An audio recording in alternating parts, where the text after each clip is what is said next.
Hello everyone, Josh from C2000, and I'm back again with another comic book Carnage part for you all, and today we're going to be talking about two things. We're going to be talking about some Red Hood news, and we're going to be talking about Batman Gotham Knight issue 11.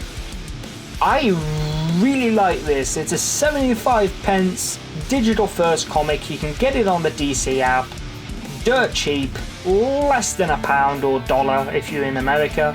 I'm British, it's pounds and pence for us. And you know what? Two short stories about my favourite guy, the Red Hood, one of which with Nightwing, written by some new talent. Or well, I'm not sure if they're new talent, but they're new to the character. I've not seen Steve Orlando write a Red Hood comic before, and I'd like to see him do it again. Spoiler alert, my opinion on both of these are pretty positive. And then after we've done that, we're going to talk a little bit about some Red Hood news. It's kind of old news now, but I have not spoke about it, so, you know, we're going to talk about it. But let's talk about the comics that we enjoy first, shall we?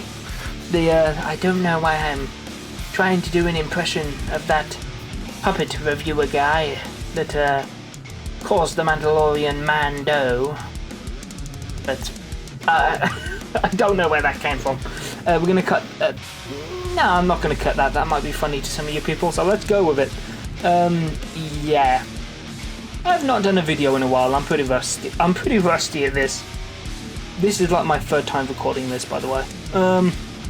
So, the first story, Reunion. Red Hood has a friend that he's talking about. It was someone he met while he was at Margum's orphanage. They bonded because basically this kid didn't get on with anybody. Jason was kind to him. The kid even said Jason was the first person to offer him a handshake instead of a fist. And, you know, this is the thing I like, you know, showing that Jason wasn't always this murderous nutcase. He was at one point a good kid. Like, you know, like... and basically, Jason did something, and this kid took the punishment for him, and you know, now Jason is returning the favor because there's an assassin after this guy. Because it turns out this guy got, went on to work for like the government, like a government black site, kind of like, you know, the guy who knows where some bodies are buried, you know, like, and they don't want that information going in an autobiography or something, so they want to have him shut up by this assassin called Codename Assassin. Yeah, not a very original title for an assassin, but okay, let's go with it. And basically, there's this moment that is very Red Hood. It actually shocked me because it was so in character. It's like, oh my god, Steve gets it. Steve gets it. He too has a certain feeling about the character that I too feel. And that is the fact that the character is not afraid of anything, with perhaps the exception of a crowbar. Which, why, Scott? Why does he use a crowbar? This... Okay, the second story is called A Minute to Midnight, and I also like this one. These two are both good. This one, he's accompanied by Nightwing, which is nice, because we don't get to see him operate with members of the Bat family all that often. You get the odd cameo in Outlaws, but that's really it. This is the first time we really see them work together. Like, you know, they're not bickering or taking shots at each other all the time. They even have some banter, you know, like... it's got this nice younger brother, older brother kind of like relationship going on, and I quite like it. I'd like to see this kind of thing. I'll have the creative team for the second story up on screen. I can't remember off the top of my head who wrote it. I'm sorry, it will be in the text. Feel free to pause the video, give it a read. And the, like, basically this, well, they take out Chemo, which is a DC villain. Then they're in a bar having a drink afterwards, kind of chilling. Then something comes up on the news. A guy is going to get the lethal injection at a minute to midnight because he was accused of murdering this woman or this child in a particularly horrible way, and the body was never found. The evidence was sketchy. You know, the usual we've got until this certain time to prove this guy's innocent, otherwise an innocent man could die kind of situation, you know. That's what they're running with here, this premise. It's a premise that's been done before, but hey-ho, it's the kind of premise that would work well for a vigilante. Because maybe this vigilante's like, hey, you know, that's not on, you know, and we also do get a moment where, you know, you kind of hear the opinion of the death penalty from both guys. You know, Nightwing's comment is, I've always been against it, you know, it's even worse that the guy's innocent. And Jason's a bit like, the thing that gets me is the fact that it's circumstantial evidence, you know, it shouldn't really be adequate to, you know, have him do it. And Jason's more concerned, you know, he goes to the prison before he does anything. Looks the guy in the eye, speaks to him, and then when he walks out of the cell, he's like, okay, yeah, that guy's innocent. I know, right? You know, and like, because he can tell from his body language and that, because like, and he's like, okay, yeah, I know what I've got to do now. And the role they both play in getting this man freed for his, you know, crime he hasn't committed, both plays to their strengths. Jason goes to speaks to the guy, and he's like, hey, you know, if I were to need to try and find this person's body, you know, what's your theory? You know, like, where do you think I'd find it? And the guy says, oh, you know, like, it's my partner that did it, I didn't do it. And, you know, like, if the body's going to be hid anywhere, it's going to be this place. And Jason's like, okay, cool, I'll go look.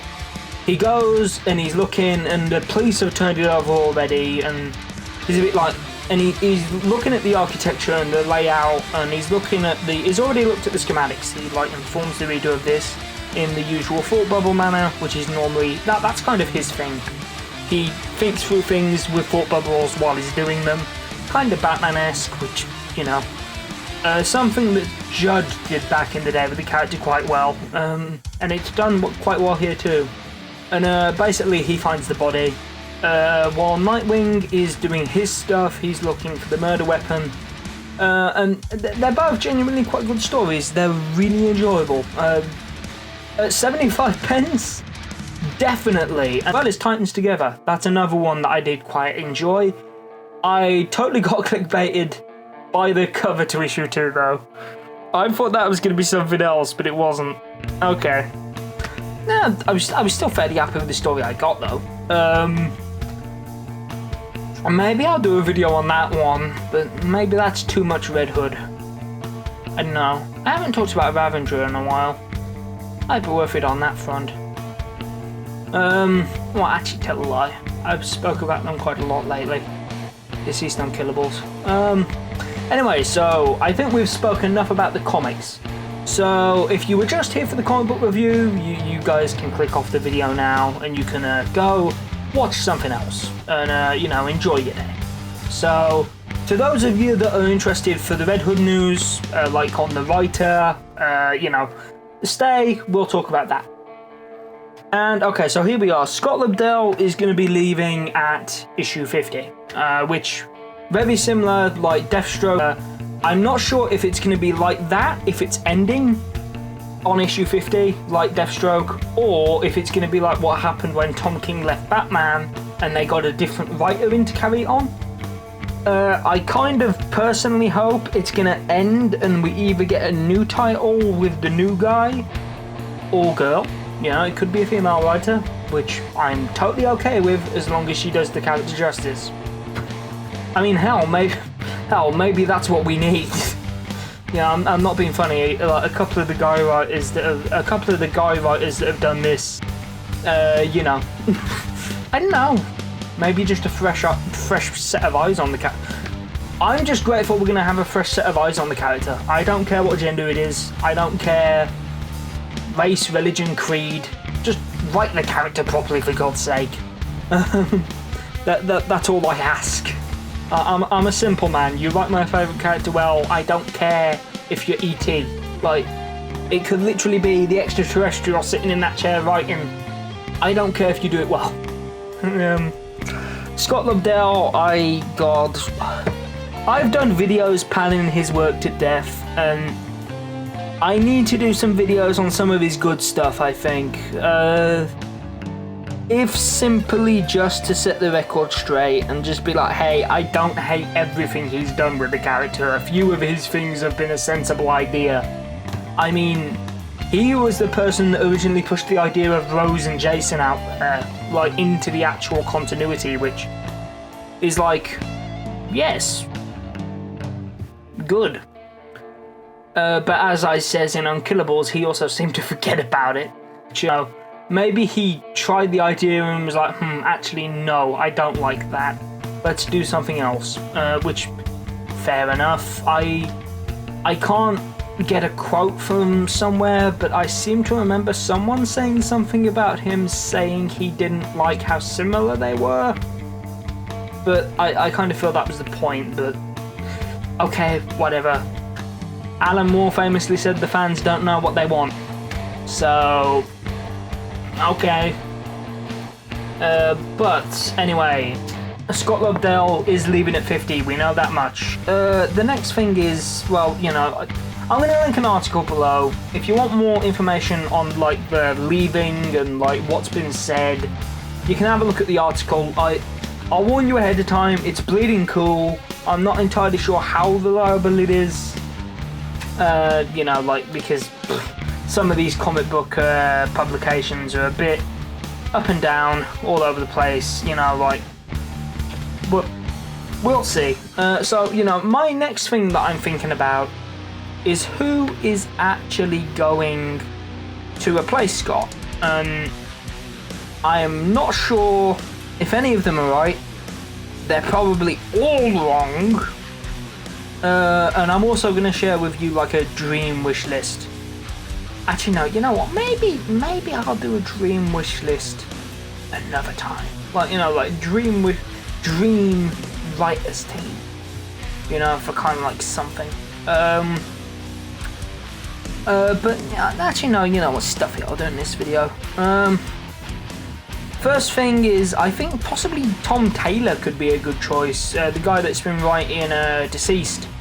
I didn't like all of the things he did with Jason in Deceased, but I think maybe that was because of the type of thing Deceased was.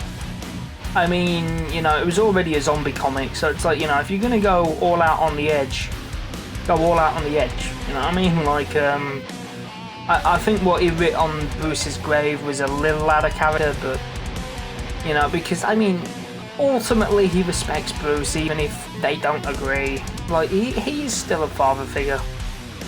I mean, like, you know, you've got the, like, I mean, there's one panel from one of the Batman comics where Jason is kind of like being really apologetic. He's like, yeah, I know, I messed up.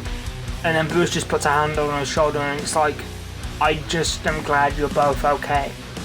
Like, I think some of that and some of what Scott did with Bruce in early Rebirth kind of shows that, hey, they don't always have to hate each other. They're adults. They can understand that, hey, you know, we don't agree on everything, which in life, that is quite often the case with most things. And I think it's like, you know, I think it's better when I've grown up about it and be like, hey, they can have two different ideals without throwing punches at each other. The next thing I wanna like say is obviously Judd. I'd love Judd Winnick to come back, but he's currently writing kids books. Or as far as I'm aware, I'd love Judd Winnick to come back. Not likely, but I would love it to happen. And also, one of the guys from this Gotham Knights book, I'd love to see what Steve Orlando could do with a solo Red Hood comic. I think that would be that could be good. You know, I'd like to see what he could do with that. And you know, that's not the only thing. You know, like the other guy on this that did A Minute to Midnight. You know, I think Reunion kind of takes it a little bit. Like, I think that one's slightly more my favourite, but it's not by much.